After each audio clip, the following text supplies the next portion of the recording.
उठो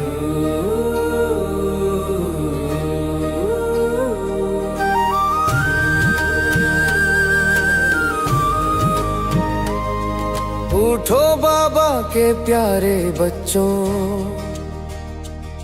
ये जग तुम्हें निहार रहा है। भारत को स्वर्ग बनाने वालों, कर्तव्य तुम्हें पुकार रहा है। अब युग परिवर्तन का समय है, नवयुग की सुबह बुला रही है। कब तक रहोगे माया के घर में, जो अज्ञान नींद में सुला रही है।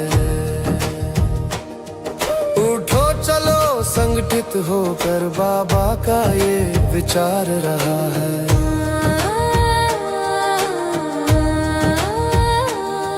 भारत को स्वर्ग बनाने वालों, कर्तव्य तुम्हें पुकार रहा है।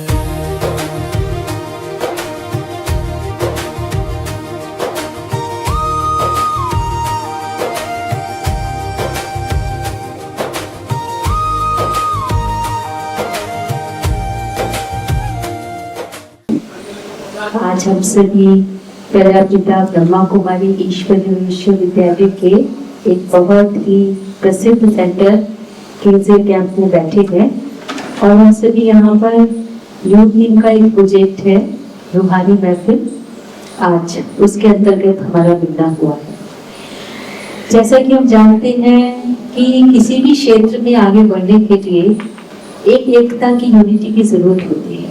तो प्रजापिता ब्रह्मा कुमारी जब से प्रारंभ हुआ 1936 से, तब से ही हमारा ये लक्ष्य रहा कि आज समाज के अंदर बहुत सारी प्रतिभाएं हैं, परंतु उन सब प्रतिभाओं के होते हुए भी हमारा युवा पीढ़ी और हमारा पूरा समाज विभिन्न प्रकार के नशों में, बुरी आदतों के अंदर फंसा हुआ है। तो 1936 से ही हमारे इस प्रजापिता ब्रह्मा कुमारी ईश्वरीय विश्वविद्यालय के फाउंडर परमात्मा ने प्रजापिता ब्रह्मा के द्वारा इंसान को खुशियां प्रदान करने के लिए, जो उसकी योग्यता है उसका पूरा लाभ देने के लिए, सभी प्रकार के व्यसनों से मुक्त करने या उसके अंदर जो विभिन्न प्रकार की बुरी आदतें हैं उनको छुड़ाने के लिए ये मेडिटेशन का तरीका हम सबको सुझाया, सिखाया और प्रैक्टिकली करना शुरू किया। उस दिन से लेकर आज तक हमारे इस प्रजापिता ब्रह्मा कुमारी के विभिन्न सेवा केंद्रों के द्वारा इस प्रतिभा को उजागर करने के लिए कि हमारे अंदर जो योग्यताएं हैं उसका हम फायदा तभी ले सकते हैं अगर हम अपनी बुराइयों को छोड़ेंगे और व्यसनों से मुक्त रहेंगे। कई बार देखा है कि अगर व्यसन नहीं है तो कुछ बुरी आदतें हैं, जैसे लेट आवर्स में उठना, गुस्सा करना, झूठ बोलना या ऐसी अपनी जो विभिन्न शक्तियां हैं उनको परचिंतन या प्रदर्शन करते हुए अपनी योग्यताओं को खत्म करते रहना। इन सब बातों से छुड़ाने के लिए प्रजापिता ब्रह्मा कुमारी मेडिटेशन की बात करती है और उसके प्रजापिता ब्रह्मा कुमारी की सिस्टर कंसर्न है, उसके द्वारा 17 विंग्स है, 19 विंग्स है, उनमें से एक यूथ विंग है और इस तरह medical wing, business wing, art and culture wing. तो अपने अपने स्ट्रीम में हम अपने इस मेडिटेशन का प्रयोग करें और हर स्ट्रीम के अंदर, चाहे वो इंडस्ट्री विंग है या मेडिकल विंग है, तो योग्यताओं को हम पाने के लिए अपनी प्रतिभाओं का यूज करें। तो इसलिए प्रतिभाओं को यूज करके मेडिटेशन काम आता है। तो यहाँ पर मेरी रूहानी महफिल है, तो हम सब इस प्रजापिता ब्रह्मा कुमारी के जो ब्रह्मा कुमार कुमारियां हैं, बहनें व भाई, मिलकर के जिनको अभी तक इन योग्यताओं की अभी तक अनुभव नहीं हुआ है, उनको अपने अंदर लाने के लिए इस वर्ष हमने एक नया सब्जेक्ट दिया है, नई उमंग नई तरह। हम सब कुछ कर रहे हैं, परंतु फिर से एक बार और पूरे जोश के साथ, एक बार और उत्साह के साथ अपनी योग्यताओं को हम अच्छे मार्ग पर चलाएं। तो हम सब यहाँ पर सारा दिन कुछ बातचीत करेंगे, सब अपने अंदर महसूस करेंगे हमारे अंदर क्या योग्यताएं हैं, और जब हम सब मिलकर बातचीत करेंगे तो दूसरी योग्यताओं से भी हम अनुभवी बनेंगे और जिनको अभी तक इन बातों का एहसास नहीं है, तो प्रोग्राम बनाएंगे कि हमारे साथी यूथ जहाँ जहाँ पर भी है उनके प्रोग्राम्स करके इन योग्यताओं से उनको भी परिचित कराकर एक और अच्छा सा संगठन बनाएंगे और इस तरह से हम जहाँ जहाँ तक पहुंच सकते हैं तो सबके अंदर ये जो सच्चाई है, ये अच्छी योग्यताएं हैं, बुराइयों से छूटना और अच्छाइयों को लेके चलना, ये आज का हमारा सारा दिन का चिंतन रहेगा। मेरे साथ मंच पर आसीन ब्रह्म कुमारी अनुष्या दीदी, ब्रह्म कुमारी साधना दीदी, ब्रह्म कुमारी रोहित भाई, मेरे आदरणीय गुलशन जी, राघव भाई, तारा दीदी और यहाँ पर उपस्थित सभी आज इस प्रांगण में इस प्रोग्राम के अंदर हिस्सा लेने के लिए सभी यूथ बहनें और भाई यहाँ पर जो उपस्थित हैं, जो आज एक नई उमंग और एक नई तरंग के तहत जो एक दिन का आपका प्रोग्राम रहने वाला है, इसमें आप सब लोगों की उपस्थिति को देखते हुए मैं आप सबको नमन करता हूं और प्रणाम करता हूं। रूहानी महफिल, इस प्रोग्राम का नाम है रूहानी महफिल।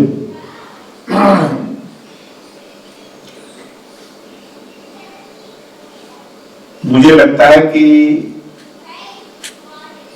जैसे दीदी ने बताया अभी मेरे से पूर्व कि हमारा लक्ष्य क्या है, हम किस उद्देश्य से ब्रह्म कुमारी के प्रांगण में जुड़कर और आगे का हमारा प्रोग्राम क्या रहता है, उसमें उन्होंने कहा कि भटके हुए लोगों को राह पे लाना ही हमारा उद्देश्य है।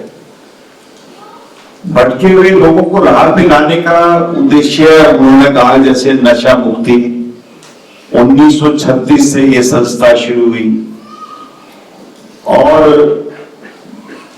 इसमें काफी बड़ा मिशन है ये। लेकिन मैं एक चीज इसमें जोड़ना चाहूंगा, वो ये जोड़ना चाहूंगा कि हमें बुराई नहीं करनी, हमें बुरा सोचना नहीं है, हमें हिंसा नहीं करनी है, हमें झूठ नहीं बोलना है, हमें गलत कार्य नहीं करने हैं, हमें नक्शा नहीं करना है, हमें दूसरों का सम्मान करना है। लेकिन मैं एक चीज जरूर इसमें जोड़ना चाहूंगा कि अगर हम अहिंसावादी हैं लेकिन हमें हिंसा की जानकारी जरूर होनी चाहिए। आप मेरी बात को समझिए, गुड टच बैड टच सिखाया जाता है, तो जब गुड टच सिखाया गया है तो बैड टच की नॉलेज है, इसलिए तो पता लगा ना कि गुड टच क्या है। तो ऐसे ही हमें अहिंसावादी रहना है लेकिन हिंसा के बारे में चौकस रहना है। आज बहुत अधिक व्यवस्था है, जल्दी निकलना है, तो मैं सिर्फ अपनी 2-3 बातें ही कहूंगा। एक तो दीदी ने कहा कि हम सब व्यसन मुक्त हैं, तो मैं एक छोटा सा अनुभव बताता हूँ कि सत्संगों पे जाता था मैं भी पहले दूसरों में, लेकिन एक गंदा पदार्थ होता है जो हमारे यहाँ अच्छा आहार नहीं माना जाता, वो फिर भी मैं कभी कभी खा लेता था कई बार। लेकिन जब से यहाँ शिव बाबा के यहाँ आया तो मेरा मन अपने आप ही छूट गया और मैंने कभी किसी को कहा नहीं कि मैंने छोड़ दिया है, लेकिन कोई भी कहता था, मैं कहता भाई आप खाओ, मेरी इच्छा नहीं है, क्योंकि मेरे को डर लगता था कि कहीं मैं गलती में 1-2 साल बाद किसी को खाता हुआ वो पदार्थ नजर आ जाऊं तो वो अच्छा ना रहे। तो जिसे शिव बाबा के यहाँ आने पे, ये मेरा अपना निजी अनुभव है, आप लोगों के पास तो बहुत सुंदर सुंदर अनुभव है अपना, जिसे शिव बाबा का नशा हो जाएगा उसे बाकी नशे कुछ काम देते नहीं, ये आपसे बेहतर कौन जान सकता है। एक भाई साहब ने आज पढ़ा, क्योंकि हम समाज में रहते हैं आप लोग थोड़ा अध्यात्म की तरफ ज्यादा हैं, तो इसलिए बाबा जो हमारे शिव बाबा हमें ज्ञान देते हैं उसमें प्योरिटी सब कुछ है, लेकिन हमारे सूर्य प्रकाश भाई साहब समाज में रहते हैं, परिस्थितियों को देखते हुए वो आपको सचेत कर रहे हैं। भाई साहब की बातें हम सुन रहे थे, और ये विशेष जो भक्ति भी है या हमारी रिट्रीट सेल्फ एनालिसिस की है, तो सच में अगर हम देखें, अगर हम पूरे भारत देश को या पूरे विश्व को ना एक सुंदर दुनिया बनाना चाहते हैं, एक स्वर्णिम दुनिया बनाना चाहते हैं ना, जिसकी हर एक कल्पना करता है कि एक सतयुगी दुनिया, एक श्रेष्ठ दुनिया जहां पर आपस में हार्मनी होगी, आपस में एक दूसरे का प्यार सम्मान होगा, जहां पर कोई भी भेदभाव, कोई भी प्रकार का टकराव, कोई भी प्रकार का न दुख वहां पर नहीं होगा, न रोग होगा, न शोक होगा, एक ऐसा स्वर्णिम दुनिया। और अगर हम ऐसी दुनिया चाहते हैं तो वो दुनिया हमारे संकल्पों में पहले आनी बहुत जरूरी है। और सच में अगर हम देखें तो हमारा दुश्मन कौन है? कोई व्यक्ति, कोई विशेष समाज या कोई धर्म नहीं, लेकिन हर एक इंसान के अंदर जो उसकी बुराइयां होती है, जिसको हम रावण कहते हैं या माया कहते हैं, जिसमें विशेष रूप से काम, क्रोध, लोभ, मोह, अहंकार, यही हमारे वास्तविक दुश्मन हैं। हर एक इंसान, आज से हम कहते हैं कि बम्स, मिसाइल्स, ना एटॉमिक बॉम्ब्स भी इतने खतरनाक नहीं है जब तक कि उसको चलाया न जाए। ना किसी को गुस्सा आएगा तब तो वो चलाएगा, है ना, अगर किसी के मन में नफरत होगी तब तो उन चीजों को वो यूज करेगा।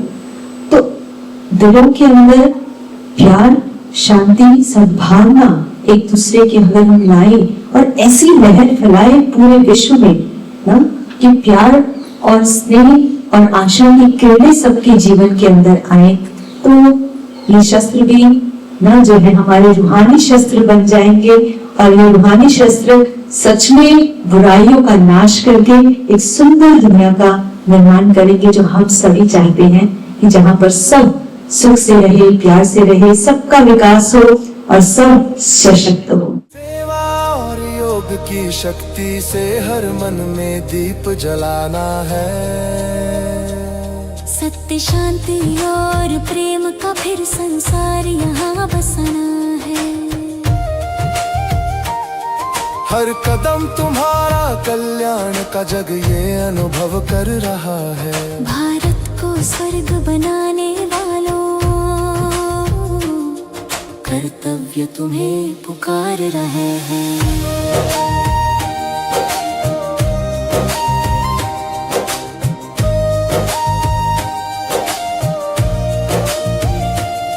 सत्कर्मों की लड़ी सजा कर जीवन को दिव्य बनाना है। संगठित शक्ति से अब मिलकर सत्ययुग धरा पर लाना है। हर आत्मा के संग तुम्हारा नाता आज उगार रहे। भारत को स्वर्ग बनाने वालों, कर्तव्य थे पुकार रहे हैं। याद की ज्वाला प्रज्वलित कर दो, माया का जाल जलाना है। ज्ञान रत्न बांट कर जग में हर आत्मा को सजाना है। विश्व परिवर्तन की इस घड़ी में बाबा तुमसे काम करा रहा है। भारत को स्वर्ग बनाने वालों, कर्तव्य तुम्हें पुकार रहा है।